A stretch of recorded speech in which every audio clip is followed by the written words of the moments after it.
The only reason why you would click on this video is because you are very, very curious as to who the hell the Miss Hashira really is.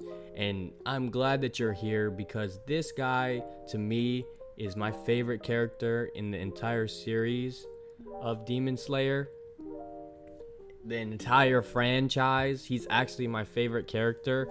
And I also feel like he could have been the main character because of just how good he was. Not saying like emotionally he's the greatest, like most entertaining and most good-hearted, good-willed person, but outside of those feelings and emotions from his perspective, if the story was just from his perspective, I think it still would have been as sweet as it is. Maybe not as good as the whole Nezuko, my sister turned into a demon thing, but it still would have been cool. And here are reasons why. Alright, so before I continue, there's going to be major spoilers up ahead, so you have been warned. I'm literally talking about stuff that hasn't even happened in the show yet. It's from the manga. And before you get on my case saying, oh, this guy is just a manga reader, he just wants to spoil everyone's fun, this is literally the first manga I've ever read in my entire life, and it's definitely because of Demon Slayer's animation that I had to just continue the story, and the art style was just too good for me to even just wait. So yeah, anyways, Muichiro Tokito has many qualities that could make him the main character of Demon Slayer. And the very first fact that I want to share is that he is actually a descendant of the strongest demon slayer that ever lived, Yorichi, the sun-breathing technique person that Tanjiro keeps seeing visions of. That is his ancestor, and also Kokushibo, the number one upper demon one, is also his ancestor, who also used to be a demon slayer. We're just gonna fucking go ahead and spoil everything, so fuck it.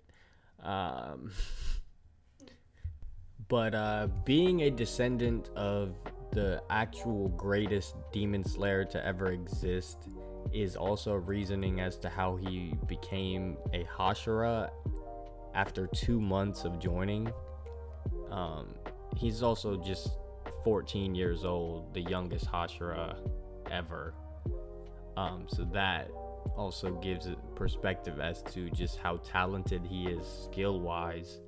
And speaking of his skill, another major spoiler, within the new season, the Swordsmith Village arc, you're gonna see one of his best moments where he defeats the Upper Moon 5 Gyoko by himself. Basically, he does end up getting trapped in like this water prison chamber and is low-key about to drown, except for like I think Tanjiro sees him and like helps him get out of that, or Kotetsu I think also helps him.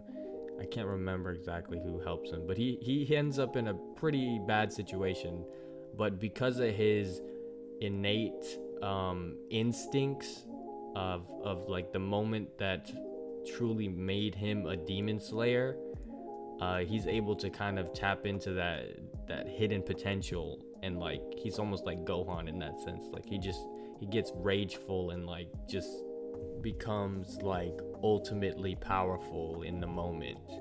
And this also comes into hand later on in the story when he faces off against even stronger demons, namely his ancestor Kokushibo, the Upper Moon 1 demon, who he really provided a very vital role in that fight.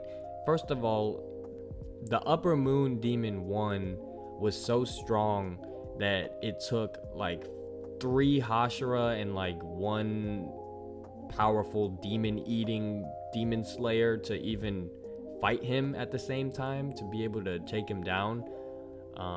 But it ended up being Muichiro's blow that actually ended up securing the victory for the team, because I'm pretty sure that he was one of the first to unlock his Demon Slayer mark.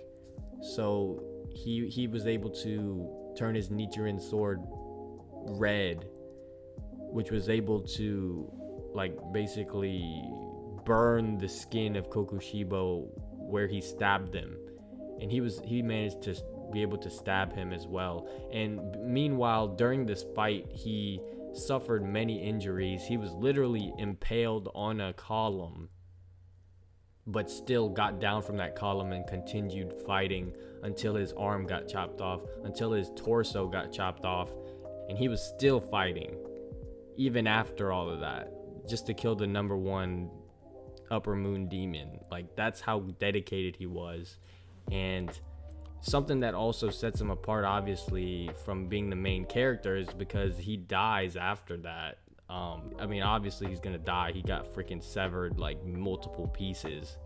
But that is just the same reasoning as to why I feel like he's such an important character, is because he was actually willing, as many of the hashira actually are, to risk his entire life to get rid of these demons. Like, most of the time a show will be like, oh, I'm willing to lay my life on the line, but there's no casualties at the end of the last fight, the major battle. He actually dies while serving a purpose. So like, that's a reason why I feel like he's like so good in the story.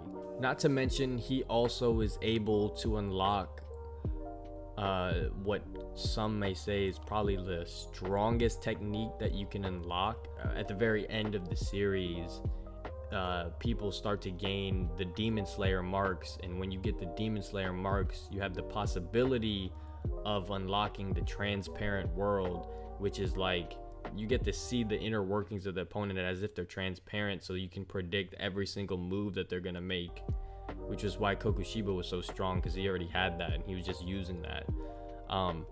But he's able to unlock that. He's able to go to the transparent world and unlock that.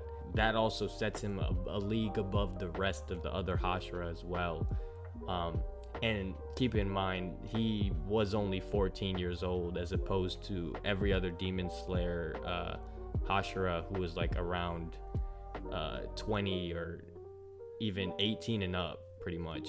So like, he's basically a kid. Like, if he was able to stay alive, he would be just the best.